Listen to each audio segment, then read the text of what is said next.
बाजार में high sugar और हाई फैट वाले प्रोडक्ट्स की भरमार है, जिनके लुभावने विज्ञापन खासकर बच्चों को तेजी से अपनी ओर खींचते हैं। लेकिन क्या आप जानते हैं कि ये प्रोडक्ट्स मोटापा, डायबिटीज और हार्ट जैसी गंभीर बीमारियों को बढ़ावा देते हैं? और फिर तमाम आंकड़े हमने जी बिजनेस पे तमाम शोज के जरिए आपको बताए हैं कि कैसे इस तरह के खाने पीने के कंजम्पशन से इंसान और ख़ास तौर से भारतीय मोटापे, डायबिटीज़, हार्ट और कई तरह के कैंसर्स की चपेट में जा रहे हैं।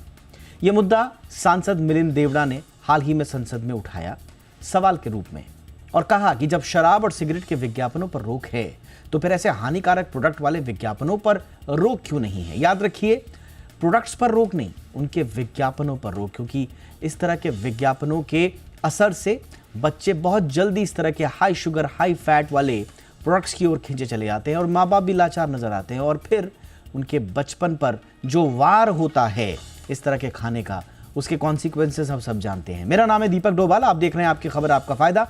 विस्तार से करेंगे आज अब इस पर चर्चा। पहले ये रिपोर्ट देखिए, मैं लौट रहा हूं बहुत खास मेहमानों के साथ।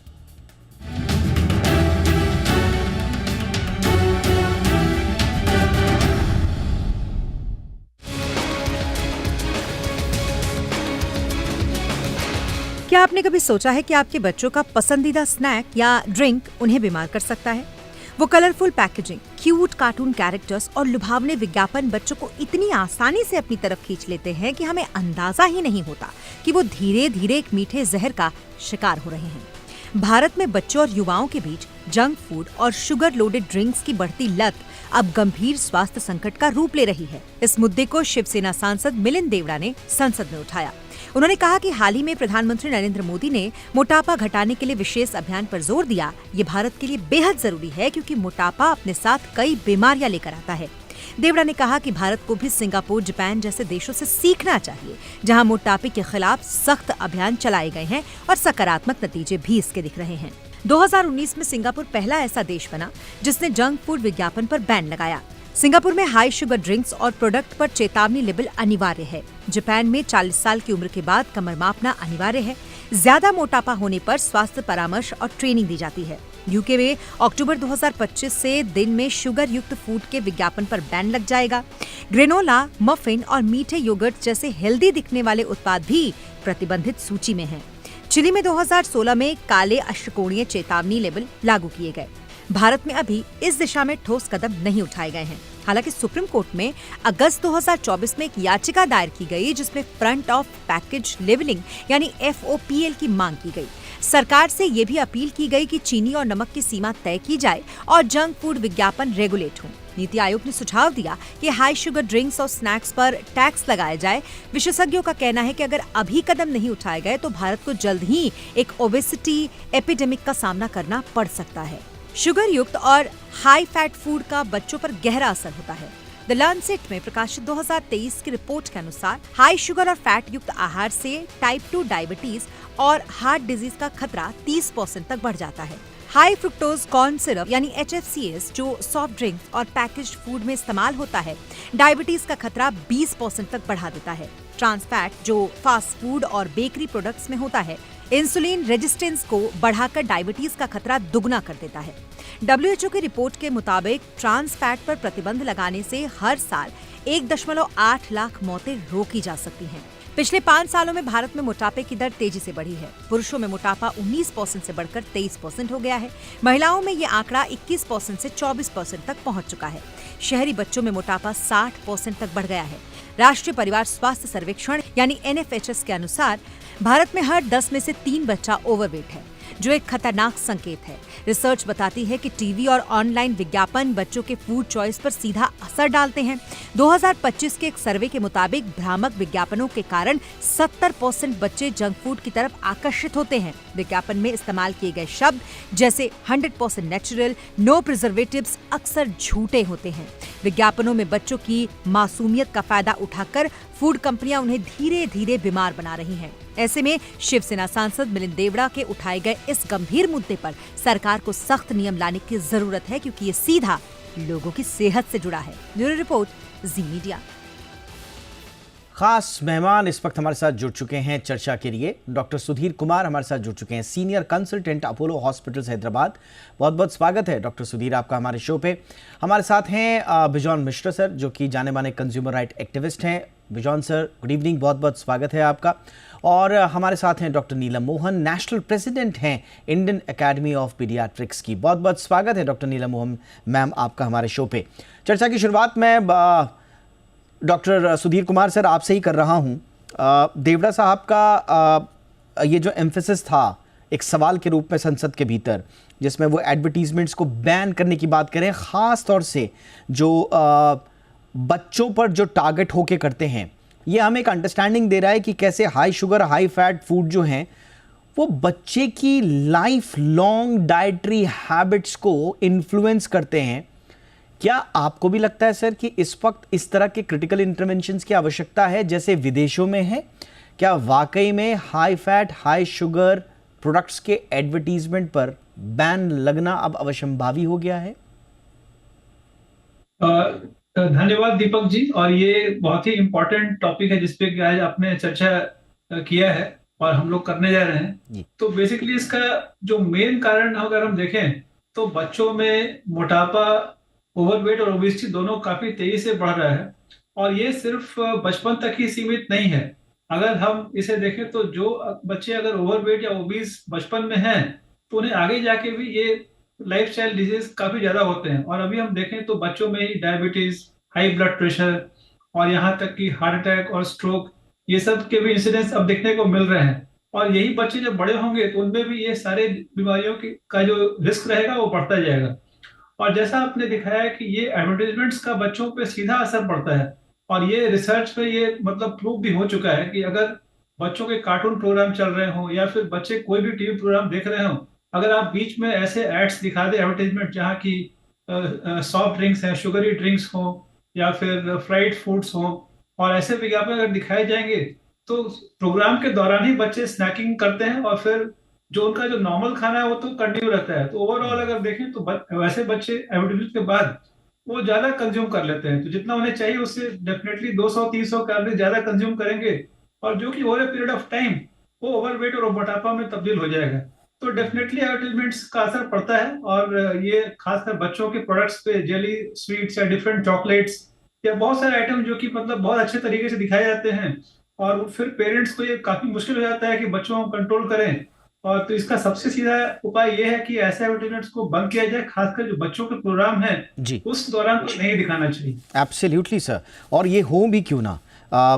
देवड़ा साहब ने तो सिंगापुर का हवाला भी दिया, जापान का हवाला भी दिया, लेकिन सिर्फ यही क्यों, यूनाइटेड किंगडम में यानी कि यूके में भी 2007 से एडवर्टीजमेंट बैन है। High fat high sugar high salt HFSS जो फूड्स कहे जाते हैं ड्यूरिंग जो चिल्ड्रन टीवी प्रोग्राम्स आते हैं, इनको एक्सटेंड किया गया था 2022 तक कि ऑनलाइन प्लेटफॉर्म को भी इस्तेमाल किया जाएगा। 25 तक, इस साल के आखिर तक वहाँ पर कंप्लीट बैन की बात अब कही जा रही है। चिली का, जिसका उदाहरण हमने भी दिया कि 14 साल से कम उम्र के बच्चों के लिए टीवी, रेडियो, डिजिटल प्लेटफॉर्म्स पर 2016 से इस तरह के इन्फोर्स्ड कॉम्प्रिहेंसिव बैन्स हैं HFSS फूड पे। मैक्सिको हमसे काफ़ी पीछे है कई मामलों में, लेकिन वहाँ पर भी आप देखिए 2014 से HFSS फूड पे ऐड जो है टीवी और सिनेमाज में, ख़ास तौर से जो बच्चों के लिए वॉच टाइम जिसे कहा जाता है 2:30 बजे से लेकर 7:30 बजे तक, बहुत सारे देश हैं, मैं नाम लेते रहूँगा तो फिर उनके नाम की फहरिस्त ख़त्म नहीं होगी। भारत में ये क्यों पॉसिबल नहीं है? मैम, क्या आपको भी लगता है, डॉक्टर नीलम मोहन मैम, कि जितना ग्रोइंग प्रिविलेंस हम देख रहे हैं प्रोसेस्ड और कैलोरी डेंस फूड का, driven by globalisation and urbanisation, जो कि देवड़ा साहब ने भी बात की अपने वक्तव्य में, उसका जो इम्पैक्ट खास तौर से बच्चों पे होता है, आप क्या इस डिमांड को सही ठहराती हैं कि अब कुछ ना कुछ करना होगा एडवर्टीजमेंट्स को लेके? जी बिल्कुल दीपक जी, काश मैं उस जगह पर वहाँ खड़ी होती और आज आप लोग मेरी चर्चा करते, क्योंकि मैं भी जोर जोर से चिल्ला के कहना चाहती हूँ कि अगर कोई भी चीज़ को आपको सक्सेस दिलाना होना है तो कहते हैं मेक नॉइस और वॉइस। तो अब वो सही उन्होंने नॉइस एंड वॉइस क्रिएट की, बिकॉज आपने जैसे बताया कि president elect Indian academy of paediatrics, तो ये मेरी आवाज़ नहीं है, ये उन सारे 50,000 पीडियाट्रिक डॉक्टर्स की एक आवाज़ के जरिए मैं बताना चाहूँगी कि ये बिल्कुल सही कहते हैं कि अक्लमंद दूसरे की एक्सपीरियंस से सीखता है विजडम, और जो बेवकूफ़ होता है खुद गलतियां करके सीखता है। तो अभी बहुत ज़रूरी है, जैसे मेक्सिको जैसे देश में अभी जब से वो बंद करने के बाद भी बच्चों की 40% से ज़्यादा ओबेसिटी बढ़ गई है, और अगर इंडियन स्टैटिस्टिक्स देखा गया तो 12.5% ओवरवेट एंड ओबीस बच्चे बता रही हैं। तो अगर ये स्टैटिस्टिक्स आंकड़ा ये है, तो अगर आपको बड़ों की, क्योंकि आपने देखा पिछले 5 साल में बड़ों में 19% से 23 और 20 की 24% मेन एंड विमेन की इंक्रीज हुई है ओबेसिटी। तो आज 1 in 4 अडल्ट ओबीस है। तो अगर आप उनको हिट करना चाह रहे हैं, उससे ज़रूरी है कि बच्चों में नींव आ रही है, क्योंकि ये स्टैटिस्टिक्स बताते हैं कि अगर पेरेंट मोटे हैं, 40% अगर एक पेरेंट मोटा है तो बच्चा मोटा होगा, 80% दोनों मोटे हैं तो बच्चा मोटा होगा, प्लस अगर एक अडोलेसेंट मोटा है तो 70 से 80% वो बड़ा होके भी मोटा होगा। तो अभी अगर हम बात कर रहे हैं कि अडल्टहुड की बीमारी, चाहे वो ओबेसिटी से related cardiac problem, diabetes problem, joint problems, hypertension, behaviour, sleep apnoea, जितनी भी प्रॉब्लम्स आप बात कर रहे हैं वो सारी चीज़ें अब हम बच्चों में देख रहे हैं। क्यों? क्योंकि हम अच्छे रोल मॉडल ही नहीं है। माँ बाप की रोल मॉडल बनने की ज़रूरत है का। और सेकंड इज ये जो एडवर्टाइजमेंट्स है, बिल्कुल सही, ये एडवर्टाइजमेंट्स को बैन करना चाहिए। जैसे ये सिंगापुर, पेरू, फ्रांस, यूके, ये सब स्टेट कंट्रीज कर रहे हैं। इंडिया को लीड लेनी चाहिए। इंडिया को बताना चाहिए कि हम नॉट ओनली इनफैक्ट थोड़े तो कंट्रीज ये हैं जहाँ पे प्रोडक्ट जिसमें 2.5 ग्राम से ज़्यादा अगर शुगर 100 ml में हो तो वो प्रोडक्ट्स भी बैंड है। लेकिन अभी आपको मैं कोला ड्रिंक्स का एग्जांपल दूंगी तो 10 ग्राम 100 ml में है। एक आम बच्चा 200-250 ml तो आम कैन ही 300 ml का है। तो 300 ml में तो सीधा सीधा आपका 30 ग्राम हो गया। तो टोटल जो अमेरिकन हार्ट एसोसिएशन की जो गाइडलाइन है, 2 से 18 साल में 6 टीस्पून 25 ग्राम से ज्यादा नहीं होनी चाहिए, ये है। तो अब आप सोच लें कि आप एक अगर कोला ड्रिंक पिए तो आपकी वैसे ही पूरी 6 टीस्पून एक कैन के अंदर चले गई। यानी कि सैद्धांतिक रूप से जो परमिसिबल लिमिट है वो सिर्फ एक कैन से एक बच्चे की पूरी हो रही है। एब्सोल्युटली मैम, ये आपने बहुत इंपॉर्टेंट बोला। और आपकी तरफ से आप सोचो जो दूध में आप पाउडर डाल रहे हैं उसमें कितना जा रहा है, क्योंकि उसमें भी 100 ग्राम में अप्रोक्सीमेटली 30 ग्राम आता है। तो अगर आप 2 टेबलस्पून डाल दिए तो वहां पे आपने 25 ग्राम तो 5 चम्मच वहीं। मैम ये देखिए, ये severity of the issue, absolutely ma'am, complexity के साथ साथ ये ग्रेविटी ऑफ द सिचुएशन को भी बताता है कि क्या स्थिति है इस वक्त। बेजान मिश्र सर, आपके पास आना चाहूँगा। कानूनी रूप से सर, मैं कई बार सोचता हूँ जब मैं इस तरह के शोज करता हूँ, मेरे मन में एक बड़ा बुनियादी सा सवाल आता है कि जब there are laws to prevent harmful actions, crime एक हार्मफुल एक्शन है, उसको प्रिवेंट करने के लिए लॉ है, तो अगर हम हार्मफुल लाइफस्टाइल चॉइसेस को अपना रहे हैं उसके लिए लॉ क्यों नहीं है? टू प्रिवेंट अनहेल्दी ईटिंग और हार्मफुल लाइफस्टाइल चॉइसेस। डॉक्टर्स बैठे हुए हैं, वो बता रहे हैं कि कितना ये हार्मफुल लाइफस्टाइल चॉइसेस हैं, और इसको आप प्रिवेंट करने की जगह इनके लिए एक बाकायदा आप एक स्पेस क्रिएट कर रहे हैं कि साहब आइए, इनको आप प्रचार प्रसारित भी कीजिए और ये रहे आपके कस्टमर, और बढ़िया बढ़िया लच्छेदार विज्ञापन देखिए, बताइए कि फलाना फलाना ड्रिंक देखने के बाद तो जिंदगी कूल है। बच्चा सोचता है कि ड्रिंक पीऊंगा जिंदगी कूल है, उसके बाद उसके साथ क्या हो रहा है ये हम देख रहे हैं। तो कानून कब ऐसे लॉ बनेंगे which would prevent unhealthy eating sir? नहीं दीपक भाई, हम लोग के देश में कानून काफ़ी है। हमको याद है 2006 में जब फूड सेफ्टी अथॉरिटी बना, इनका मैंडेट ही केवल वही था कि कैसे हम लोग होलसम फूड लोगों तक, आम लोगों तक पहुंचा सकते हैं, कैसे उनके मतलब मानक बना सकते हैं, स्टैंडर्ड्स बना सकते हैं, रेगुलेशंस बना सकते हैं। और आप विश्वास नहीं करेंगे कि अभी हम लोग 10 साल से डिस्कस कर रहे हैं फूड सेफ्टी अथॉरिटी में कि कैसे front of the pack labelling लाएंगे, कैसे प्रचार बढ़ाएंगे। और प्राइम मिनिस्टर, और honourable prime minister had to say and speak about obesity. अब इमेजिन कीजिए, बस छूट गया, हम लोग लेट हो गए, हम लोग बहुत लेट हैं। और कानून सब है दीपक भाई, कानून का कोई कमी नहीं है हमारे देश में। और लॉ मेकर्स मुद्दे उठा रहे हैं पार्लियामेंट में। आप जैसे देखे हैं राज्यसभा में ये मुद्दा उठा, किस लिए उठा? क्योंकि किसी का ध्यान आकर्षित नहीं हो पा रहा है। जो लोग रेगुलेटर्स हैं, ये रेगुलेटर का काम है। रेगुलेटर को तुरंत इफेक्टिव एफिशिएंटली इस ढंग का कानून रेगुलेशंस लाना चाहिए जैसे दूसरे कंट्रीज ला रहे हैं। हमारे देश में अनफॉर्चुनेटली रेगुलेटर्स पे कोई उत्तरदायित्व नहीं है। रेगुलेटर्स सोते रह जाते हैं। उनको जगाने के लिए हम लोग को बहुत चिल्लाना पड़ता है, बहुत कोशिश करना पड़ता है, आप लोगों का मदद लेना पड़ता है, इस ढंग का चर्चा पब्लिक डोमेन में लाना पड़ता है, फिर उसके बाद वो लोग जगते हैं। सोचिए सर, आपने बिल्कुल सही कहा बिजॉन सर। सोचिए कि प्रधानमंत्री नरेंद्र मोदी इसको एक कैंपेन बनाने की बात कह चुके हैं। देश का स्वास्थ्य महकमा अभी कुछ दिन पहले ही ये तो शुगरी आइटम्स हैं, हाई फैट वाले आइटम्स हैं, देश के स्वास्थ्य मंत्रालय को चिट्ठी लिखनी पड़ी बीसीसीआई को और आईपीएल एडमिनिस्ट्रेशन को कि साहब टोबैको और लिकर के एडवर्टीजमेंट्स को बैन करिए। मतलब वहां चल रहे हैं धड़ल्ले से, कोई सुनने वाला नहीं है।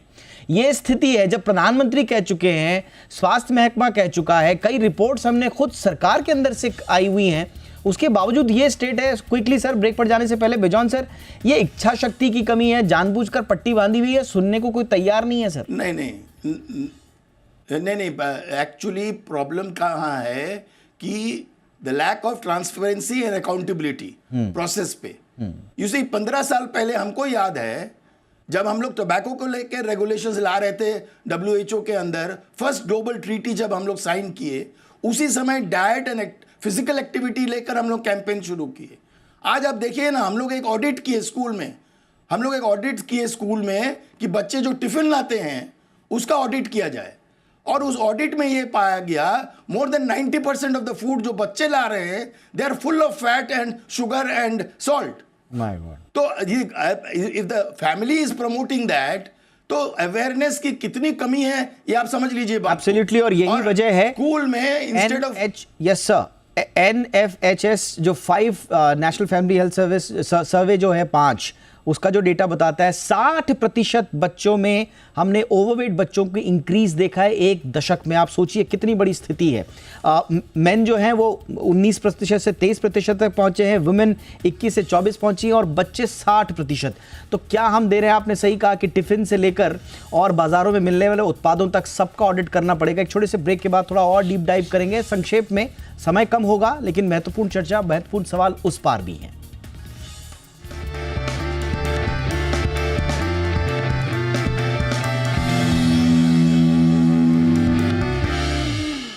ब्रेक के बाद आपका स्वागत है। तो हाई शुगर विज्ञापन खतरे में बचपन, संसद में उठाया मामला, सांसद नितिन देवड़ा ने उठाया और तभी से हम ये चर्चा कर रहे हैं कि क्या वाकई में बच्चों को टारगेट किए जाने वाले जो high sugar high fat products हैं उनके विज्ञापन पर क्या रोक लगनी चाहिए। डॉक्टर सुधीर कुमार, खतरे में वो तबका ज्यादा है सर जो गरीब है। State of food security report 2024 बताती है कि 55% भारतीय हेल्दी डाइट को अफोर्ड ही नहीं कर सकते।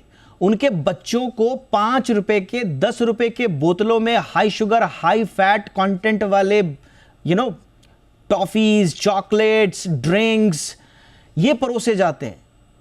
हाई एंड बच्चों के लिए जो ज्यादा अफोर्ड कर सकते हैं उनके लिए तो 100-150 वाला आएगा, उसमें कैलोरी कम ही होंगी, वो शुगर फ्री भी हो सकता है, लेकिन गरीब तबका ज्यादा इसकी मार खाता है। सर, क्या इस फैक्ट के बाद गवर्नमेंट को अब सीधा एक्शन पर नहीं उतर जाना चाहिए? डेफिनेटली दीपक जी, मतलब अभी ऑलरेडी काफी देर हो चुकी है। मतलब हम देख रहे हैं पिछले कई दशकों से कि ओबेसिटी, ओवरवेट बढ़ रहा है और ये सिर्फ एक शहरी प्रॉब्लम नहीं है। जैसा आपने बताया, गांव के बच्चों में भी ये प्रॉब्लम तेजी से बढ़ रहा है क्योंकि सारे प्रोडक्ट्स वहां पे कम कॉस्ट में हाई शुगर वाले अवेलेबल हैं। और आजकल जैसा आपने बात किया, एडवर्टाइजमेंट्स या टीवी सिर्फ शहरों तक सीमित नहीं है, गाँव में भी टीवी अवेलेबल है और बच्चे टीवी में एडवर्टाइजमेंट्स ये सब देख रहे हैं। तो उसका असर उनके ऊपर पड़ रहा है। और ये शुगर भी एक तरह का एडिक्शन भी है, अगर बच्चे उसे स्टार्ट करें तो उसे छोड़ना भी उतना आसान नहीं होता है। तो डेफिनेटली ये प्रॉब्लम बच्चों में, गांव में और शहर में हर जगह पे तेज बिल्कुल फैल रहा है। और इसीलिए यस सर, इसीलिए जो हाई रिस्क, ये सवाल इसलिए बड़ा हो जाता है। मैं डॉक्टर नीलम मोहन आपके पास आऊंगा। और देखिए मैम, हम देख रहे हैं कि जो फर्टिलिटी रेट है हमारा थोड़ा सा एक अलार्मिंग लेवल पे आ चुका है। हमारे पास फ्यूचर जनरेशन के लिए पर्याप्त बच्चे नहीं होंगे, पॉपुलेशन का एक संकट खड़ा होगा। उनमें से भी जो हमारे बच्चे होंगे, उनमें से भी अर्बन पॉपुलेशन जो ग्रो कर रही है 2.5 एनुअली के स्तर से, मैं सिर्फ अर्बन पॉपुलेशन में देखूं, उसमें 50% जो इंडियंस हैं और बच्चे उसमें इंक्लूडेड हैं, वो इनसफिशिएंटली एक्टिव हैं। लैंसेट की रिपोर्ट बता रही है। यानी कि एक तो पॉपुलेशन घटेगी, उसमें से भी जो बच्चे रह जाएंगे वो एक्टिव नहीं है, और जो उनमें से भी सारे बच्चों को आप इस तरह की high calorie high sugar food दे देंगे, तो किस तरह का भविष्य हम चाह रहे हैं? क्या इस पर सरकार को अब नहीं सोचना चाहिए मैम? जी बिल्कुल, मैं हमेशा यही कहती हूँ कि अगर आपको एक देश को बदलना है तो आपको बड़ों पे नहीं काम, उसका नींव बचपन में स्टार्ट होती है। तो इसीलिए हम कह रहे हैं कि शुगर ऑलमोस्ट एक एडिक्शन है, 2 साल से कम बिल्कुल ना दें, और उसके बाद कोई भी बच्चे 18 साल तक मैक्सिमम 6 टीस्पून परमिसिबल है। और उसके साथ साथ लोग काफ़ी बार ये समझते हैं कि ये तो जेनेटिक है, मेरे में मोटापा है क्योंकि मैं जेनेटिक हूँ। मैं उन सबको ये बताना चाहूँगी कि जेनेटिक का मतलब ये नहीं कि आप हमेशा मोटे ही रहेंगे, उसमें आपको थोड़ा मेहनत एक्स्ट्रा करनी पड़ेगी, क्योंकि जेनेटिक के साथ साथ डाइट एंड एनवायरनमेंट का साथ जोड़ होता है। तो डाइट में हाई शुगर की बात कर रहे हैं और उसके साथ trans fat, unhealthy food, junk foods, process foods, sugary, ये सारी चीज़ की बात कर रहे हैं। उसके साथ आता है एनवायरनमेंट। एनवायरनमेंट में पोल्यूशन बढ़ गई है, एक्सरसाइज आप कम कर रहे हैं, एक्टिविटी आपकी कम है, स्क्रीन टाइम आपका बढ़ गया है, एकेडमिक स्ट्रेस हो गई है, स्लीप आपकी कम हो गई है बिकॉज ऑफ द स्क्रीन। ये सब की बात जो यानी कि ये सारे के सारे फैक्टर्स जो कि आपकी सेहत के बिल्कुल खिलाफ हैं, सब क्लब होकर आपके सामने मुंह बाए खड़े होकर एक चुनौती के सामने की तरह खड़े हैं मुंह बाए, लेकिन हमारा ध्यान संभवतः जा नहीं रहा है। क्विकली बेजॉन सर, कनाडा जैसे देश में 1980 के कानून के तहत 13 साल से कम उम्र के बच्चों के लिए एडवर्टीजमेंट्स पर बैन है। हम कब जागेंगे सर? कौन से हम 2047 के विकसित भारत की बात करेंगे अगर इस तरह से बच्चों का भविष्य खतरे में रहेगा? So the solution is, law makers को इमीडिएटली बाध्य करना चाहिए कि कानून लाना अनिवार्य है। Ban advertisements immediately without any further delay. ये थ्रू एन ऑर्डिनेंस आ जानी चाहिए।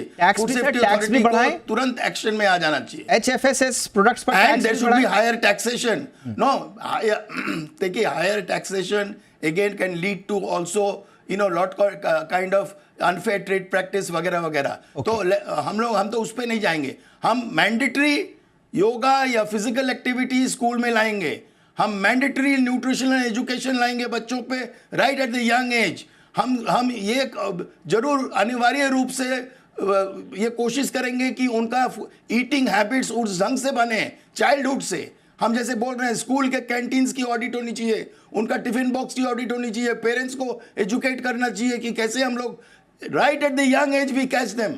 और हम बार-बार यानी कि एक तरफ एग्रेसिव एडवर्टीजमेंट्स है बच्चों को टारगेट करते हुए, तो हमें भी बच्चों को टारगेट करते हुए एग्रेसिव नीतियां लानी होंगी ताकि उनके भविष्य को बचाया जाए। जैसे आप कह रहे हैं कि मैंडेटरी, कंपलसरी, ये शब्द हमें इस्तेमाल करने होंगे अपनी पॉलिसीज में अगर अपने भविष्य को हम ठीक देखना चाहते हैं। वक्त की कमी है, अब चर्चा आपसे लंबी करनी थी, लेकिन बहुत बहुत शुक्रिया डॉक्टर नीलम मोहन। आपसे चर्चा इसलिए भी ज़रूरी है क्योंकि पहले तो मैम आपको कंग्रेचुलेशंस भी, आप इंडियन एकेडमी ऑफ पीडियाट्रिक्स की नेशनल प्रेसिडेंट बनने जा रही हैं, बहुत बहुत बधाई। और आपके ज़रिए ये आवाज़ पहुंचना बहुत ज़रूरी थी। Thank you so much ma'am वक्त निकालने के लिए। डॉक्टर सुधीर कुमार, बहुत बहुत शुक्रिया सर, हमेशा आप हमारे दर्शकों के लिए वक्त निकालते हैं।